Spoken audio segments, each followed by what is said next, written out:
So today I want to talk to you about factors. Factors are basically the numbers that are multiplied by one another to equal another number.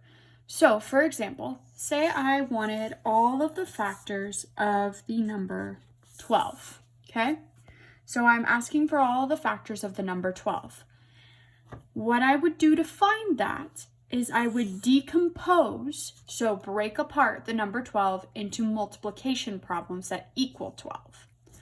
So what I always do to start off with that is I go through and I ask myself, starting with 1, is there anything 1 times anything that equals 12? Is there? Yes, there is. There's 12. Okay, so then I ask myself, is there 2 times anything that equals 12? Yes, there is. 6. Is there 3 times anything that equals 12? Yep, there's 4. Now I'm asking myself, is there 4 times anything that equals 12? Yep, 3, and we already knew that because of the commutative property. So I'm going to ask myself now, 5. Is there 5 times anything that equals 12? No, there isn't. So I'm going to go ahead and cross that one out. So the good rule of thumb, so what I always use when I am solving for factors, is if I start coming up with duplicates, that means I've gotten all the factors. So what I mean by that is I had 3 times 4 gives me 12, but then I went ahead and had 4 times 3. I already have that problem. I already have those 2 factors here, 3 times 4, 4 times 3. I already have those. So when I start running into those duplicates, that means I have all of my factors. So then I go ahead and I list all the factors of 12, 1, 12, 2, 6, 3, and 4, okay? I just list them all right there. All of these numbers and all of these numbers are all factors of 12, okay? So let's look at another one.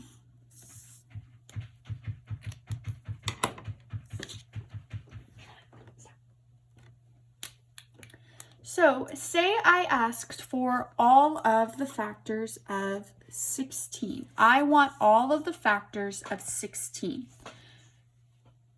So my first step is going to be to go ahead and ask myself, 1 times anything. Does 1 times anything give me 16? Yes, it does. 16.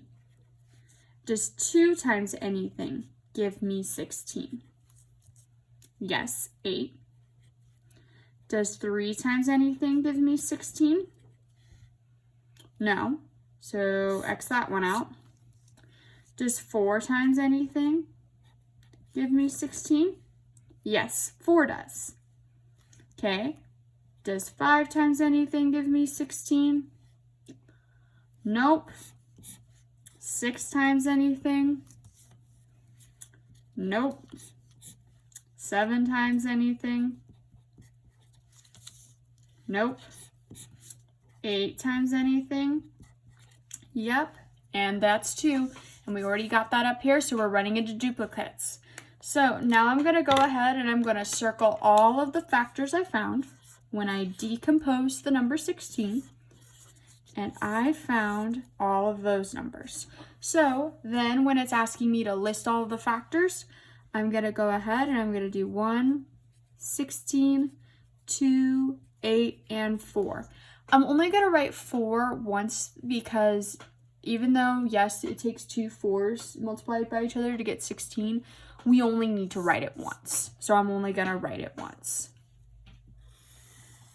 Let's go ahead and try one more before we try a word problem. So let's go ahead and look for all of the factors of 24. So, as a reminder, our first step is to go ahead and to make sure and to start asking ourselves, does 1 times anything give me 24? Yes, 1 times 24. Does 2 times anything give me 24? Yep, 12 does.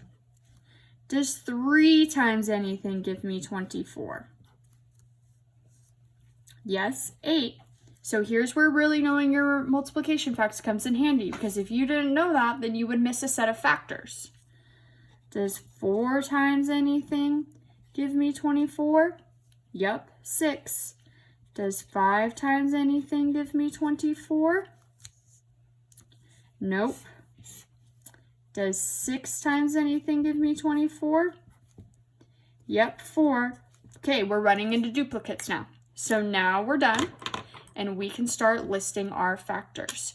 So I'm going to go through and circle all the factors. 1, 24, 2, 12, 3, 8, 4, and 6. So all the factors of 24 are 1, 24, 2, 12, 3, 8, 4, and 6. All of those are factors of 24.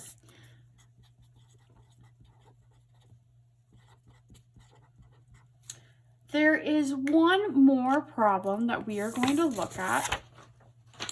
And this problem is a